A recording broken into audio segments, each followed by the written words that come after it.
Em algum lugar na Baía de Bengala, há uma ilha que você não tem permissão para visitar, não por causa da burocracia, não por causa das licenças, ou zonas militares restritas, porque as pessoas que morar lá vai te matar. Os sentineleses dispararam flechas contra helicópteros, matando-os.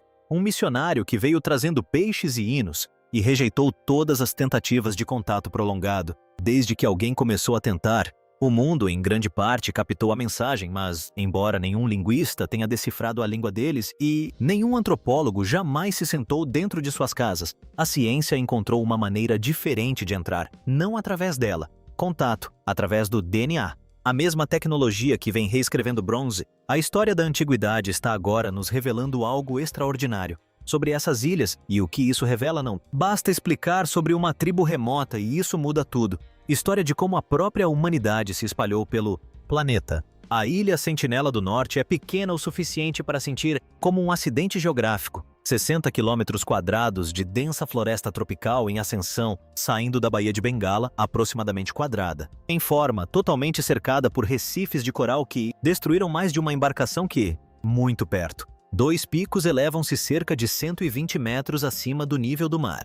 Nível próximo ao centro da ilha, que importa mais do que parece. Quando o tsunami de 2004 atingiu a Índia, oceano, essas elevações provavelmente salvaram vidas. A ilha fica a cerca de 40 quilômetros de distância, principal cadeia de ilhas Andaman, perto o suficiente para ser vista em um dia claro, suficientemente distante para permanecer genuinamente separar. Vista de cima, parece uma floresta como qualquer outra. Ilha tropical. Vista da água, parece um lugar que não te quer. As pessoas que moram lá não têm nome, nós mesmos sabemos. Nós os chamamos de sentineleses, em homenagem à ilha, que em si é um nome que eles não tinham, parte na escolha. As estimativas populacionais variam de 50 a 400 indivíduos. Uma dispersão tão ampla que quase lhe diz algo, tudo sobre o quão pouca observação direta já foi feita, foi possível. O que podemos ver à distância sugere uma população saudável, ativa e não particularmente escassos em termos de comida. As águas circundantes fornecem peixes, tartarugas e mariscos. Em abundância, a floresta oferece pássaros e quase certamente javalis. Dado que Portman observou uma pilha de javalis, crânios perto de uma aldeia em sua expedição de 1880, que é evidência de caça ou de o elemento de jardim mais perturbador do mundo. A tecnologia deles é verdadeiramente fascinante e constantemente subestimada. Eles trabalham com ferro, o que imediatamente soa errado para um povo da chamada Idade da Pedra, mas é totalmente correto. Eles não apenas cheiram, eles recolhem. Os naufrágios têm fornecido matéria-prima para estes, costas por séculos, e os sentineleses têm sido trabalhando-o a frio desde então, marcando o metal com lascas de pedra dura, dobrando e quebrando até surge uma peça bruta utilizável. Depois afia-se uma borda com rocha abrasiva. O resultado são pontas de flecha que os primeiros visitantes, especificamente, os objetos observados tinham pontas de ferro. As próprias flechas são longas, quase da mesma altura, do atirador, farpado logo atrás da ponta, em um design que funciona igualmente bem para peixes e para desencorajar antropólogos. Suas canoas são estreitas, com balancins e são dirigidas com varas, em vez de remos, o que os limita a águas rasas. Águas costeiras, mas as torna altamente eficazes para exatamente o tipo de pesca e caça que eles exigências ambientais. Fisicamente, são pessoas de estrutura menor semelhantes, em aparência para os habitantes das Ilhas Andaman, países vizinhos. E é aqui que as coisas ficam interessantes.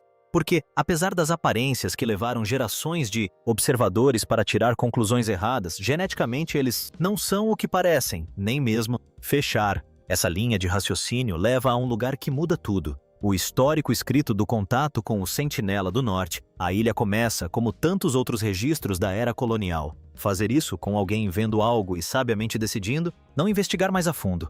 Em 1771, John Ritchie, da Companhia das Índias Orientais, assumiu o comando. A companhia notou incêndios na costa e navegou sem vítimas. Excelente capacidade de tomada de decisões. Levaria quase um século até que outros se sentiram compelidos a comentar. Em 1867, um navio mercante indiano chamado Nínive foi devastada por uma monção no Recife.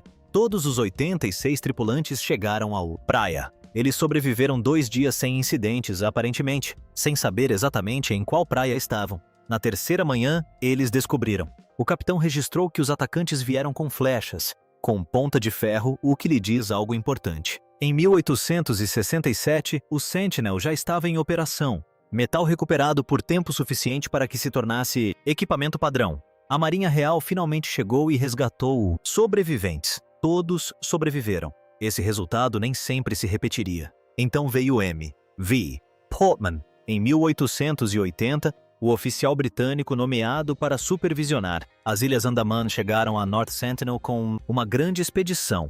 Portman era uma figura complexa, digamos assim, uma variedade de interesses pessoais incomuns que provavelmente mereciam um documentário próprio. O que nos interessa aqui é o que ele fez na ilha.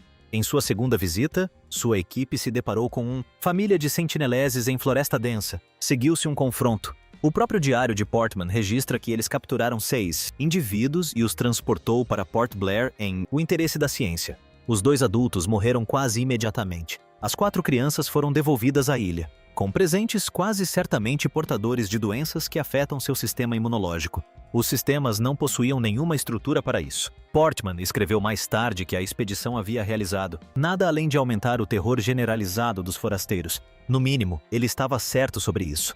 Os habitantes das Ilhas Andaman, em geral, vivenciaram esse padrão em uma escala civilizacional. A colonização britânica trouxe doenças, trabalho forçado e Batalha de Aberdeen, onde cerca de 1.500 ilhéus participaram. Com arcos, enfrentaram homens com armas de fogo e um canhão em alto mar. O resultado não foi apertado. Em poucas décadas, populações que haviam prosperado independentemente por milênios estavam morrendo de sarampo e desnutrição em assentamentos que eles não haviam escolhido. Os sentineleses não presenciaram nada disso diretamente, mas a reputação da ilha se consolidou ao longo de cada década do século XIX, quase certamente por razões. Isso fazia todo o sentido do ponto de vista deles. De pé, em 1896, um condenado fugitivo de Port Blair chegaram à ilha em uma jangada improvisada. Uma equipe de busca o encontrou na praia, morto, crivado de flechas. Depois disso, a ilha foi praticamente abandonada, durante a maior parte de meio século. A fronteira já havia sido estabelecida. Não foi nada sutil. John Allen Chow nasceu no Alabama nascida em 1991. Cresceu lendo histórias de aventura sobre missionários pioneiros e meninos fazendo amizade com povos nativos em as fronteiras do mundo conhecido. Ele frequentou uma escola secundária cristã e tornou-se um ávido amante da natureza. E em algum momento, ao longo do caminho, desenvolveu uma obsessão específica por consumir e trazer tribos isoladas. Ele treinou para isso deliberadamente, fazendo cursos de sobrevivência na natureza, cursos e estudo de antropologia linguística. Ele chegou a citar Jim Elliot, um missionário assassinado por um grupo tribal no Equador, como uma inspiração que, no que diz respeito a sinais de alerta, é bastante inequívoco. Ele identificou especificamente a Ilha Sentinela do Norte como sendo a sua destino e o descreveu em seu diário como último reduto de Satanás. Os cursos de antropologia, ao que parece, não abordavam o módulo sobre a projeção de sua própria estrutura teológica para pessoas que não têm ideia do que é teologia. Em novembro de 2018, ele convenceu os pescadores locais a leve-o para a ilha. Na primeira tentativa, ele chegou à margem de caiaque, encontrou 2 sentineleses, jogou-lhes um peixe e remou para longe sem ser baleado. Ele interpretou isso como um incentivo. Ele voltou no mesmo dia com 6. Desta vez, havia homens esperando na costa. Ele tentou repetir as palavras deles para eles. Ele escreveu em seu diário que eles explodiram, dando risada, provavelmente dizendo palavrões ou insultos. Este é genuinamente. Então, uma criança atirou uma flecha diretamente no objeto que ele segurava em frente ao peito.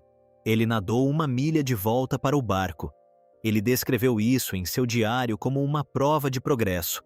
Na manhã seguinte, ele retornou pela 3ª vez. Em sua última anotação no diário, ele questiona a Deus se não seria mais sábio partir e deixar que outra pessoa continuasse. Ele concluiu que não. Escreveu uma despedida para sua família, pedindo-lhes que não recuperassem seu corpo. Os pescadores que observavam à distância mais tarde relataram ter visto o sentinelês arrastar algo pela praia e enterrá-lo. Vários pescadores foram posteriormente presos por facilitarem seu acesso à ilha. O pai de Chow culpou publicamente a cultura evangélica por levar seu filho a um fim que quase todos que conheciam a Ilha Sentinela do Norte haviam previsto explicitamente. Os sentineleses são as vítimas nesta história. Eles estavam defendendo seu lar contra um inimigo que havia sido avisado pelo governo indiano, por todos os historiadores que já escreveram sobre a ilha e por uma flecha que atravessou uma Bíblia e que mesmo assim retornou. Eles foram deixados em paz desde 2018. Esse é o resultado correto e o único que faz sentido. É aqui que a história muda, deixando de ser apenas um relato de contato para abordar algo consideravelmente mais profundo. Porque, enquanto todas as expedições à Ilha Sentinela do Norte eram repelidas por flechas, uma investigação mais discreta estava em andamento nas ilhas vizinhas, uma investigação que não exigia a permissão de ninguém e não terminava com um corpo na praia. O DNA, antigo extraído de restos mortais em todo o arquipélago de Andaman, tem ajudado a construir uma imagem de quem essas pessoas realmente são, não no sentido redutivo de categorizá-las para fins administrativos coloniais, o que já foi feito de forma bastante inadequada, mas no sentido biológico literal de rastrear de onde vieram seus ancestrais, há quanto tempo estão aqui e o que sua existência nos diz sobre a movimentação de toda a nossa espécie. A metodologia é a mesma que vem remodelando a história da Idade do Bronze. Os cientistas extraem material genético dos dentes e dos ossos do ouvido interno, onde a informação biológica sobrevive por mais tempo, e sequenciam o que resta. Aplicados a restos mortais de antigos habitantes das Ilhas Andaman, os resultados foram suficientemente impressionantes para merecerem atenção séria. Os andamaneses, incluindo quase certamente os sentineleses, por serem a população mais isolada do grupo, possuem uma ancestralidade que remonta a alguns dos primeiros humanos modernos a deixar a África. Sua linhagem não se conecta diretamente a nenhuma população da Ásia continental. Ela se destaca, antiga, notavelmente intacta, preservada pela geografia de uma forma que quase não tem paralelo em nenhum outro lugar da Terra.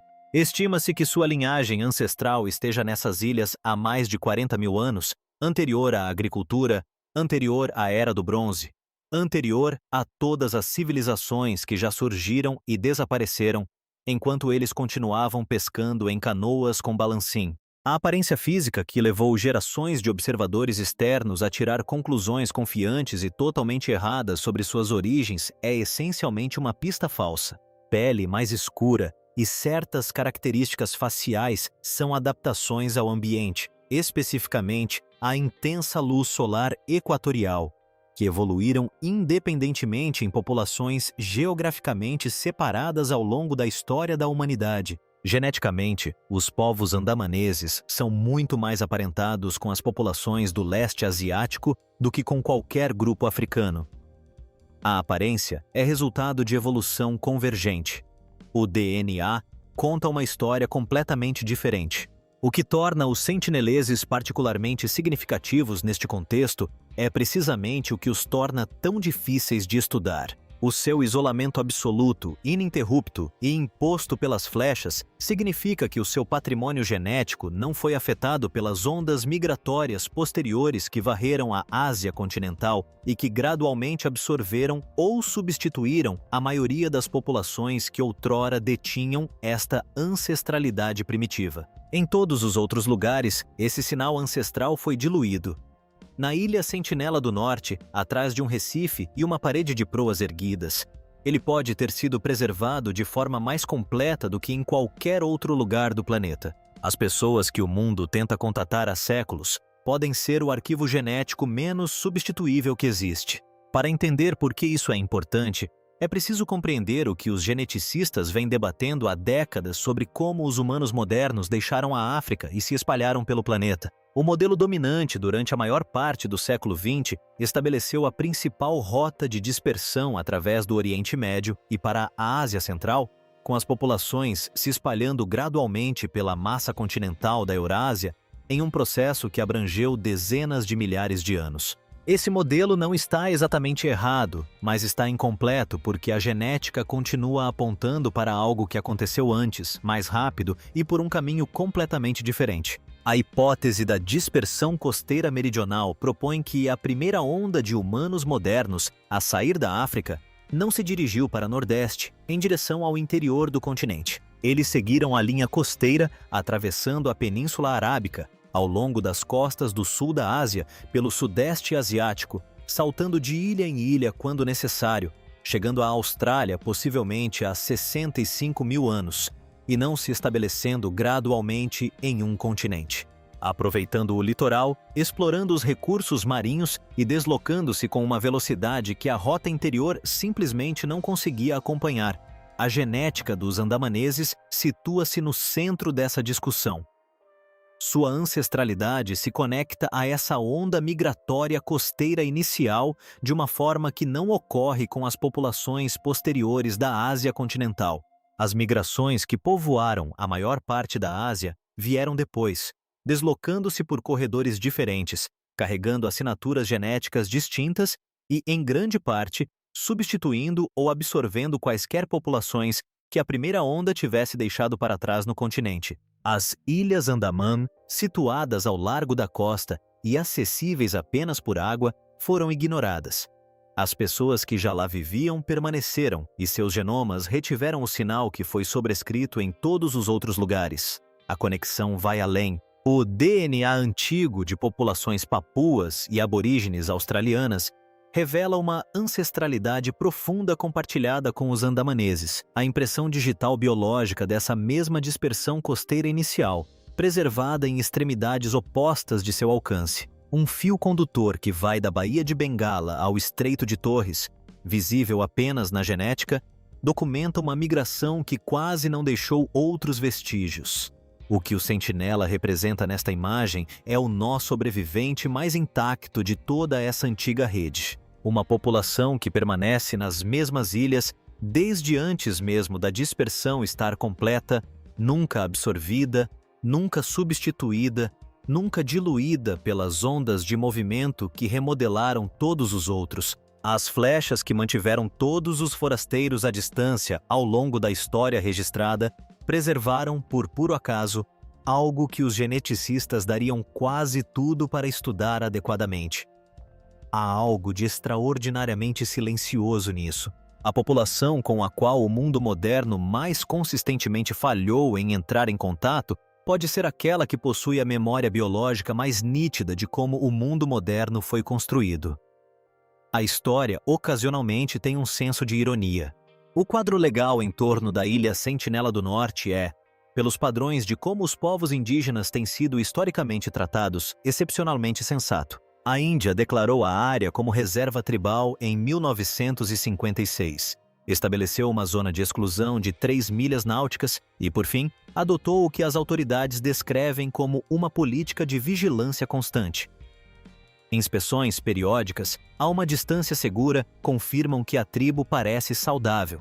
Sem pousos, sem tentativas de contato, sem exceções, o que o caso de John Allen Chau demonstrou ser uma regra que vale a pena cumprir. O argumento a favor do não contato permanente torna-se consideravelmente mais persuasivo quando se observa o que aconteceu com as tribos andamanesas que não estavam protegidas por um recife impenetrável, numa hostilidade reflexiva contra os forasteiros. Os Jarawa e os Ange foram colocados em contato constante com o mundo moderno. Receberam medicamentos, moradias fixas e acesso a sistemas alimentares que não haviam desenvolvido por conta própria. A intenção era benevolente, o resultado, não.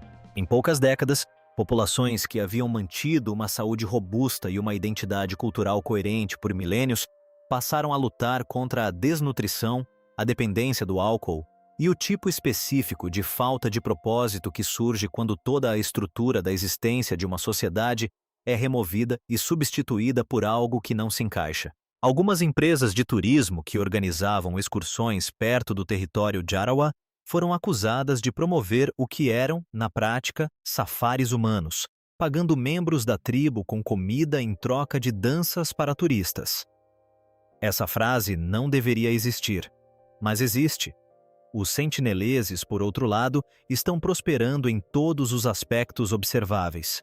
Corpos saudáveis, evidências consistentes de crianças e mulheres grávidas, uma população que parece se sustentar confortavelmente dentro da capacidade de suporte da ilha.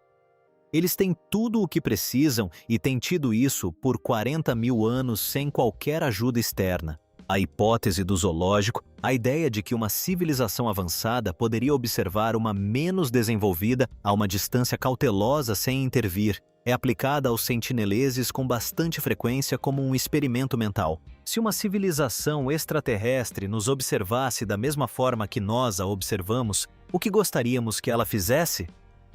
Os sentineleses já responderam a essa pergunta repetidamente, com considerável clareza e alcance impressionante. Minha opinião é simples: deixem-nos em paz. Não como uma estratégia de preservação científica, não porque seu genoma seja valioso, embora seja, mas sim porque são pessoas que expressaram suas preferências sobre contato com extraordinária consistência ao longo de séculos de tentativas, e respeitar isso não exige nada mais complicado do que parar. O paradoxo do DNA é real e merece ser analisado.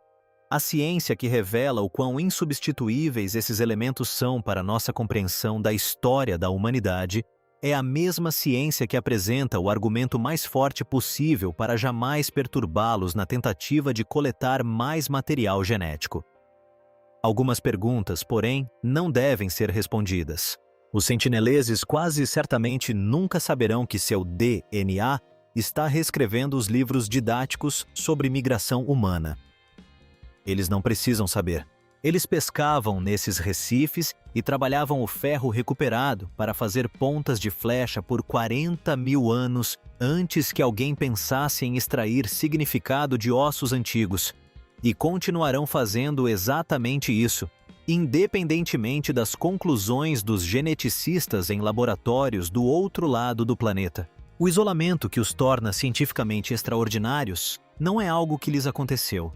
É algo que escolheram, defenderam e impuseram com uma consistência que envergonha a maioria dos compromissos humanos. A genética não nos dá acesso a eles, elas não criam uma obrigação para com o conhecimento humano. Pelo contrário, nos dão mais um motivo para entendermos precisamente o que seria perdido se deixássemos de respeitar a fronteira que elas passaram milênios tornando inequivocamente clara.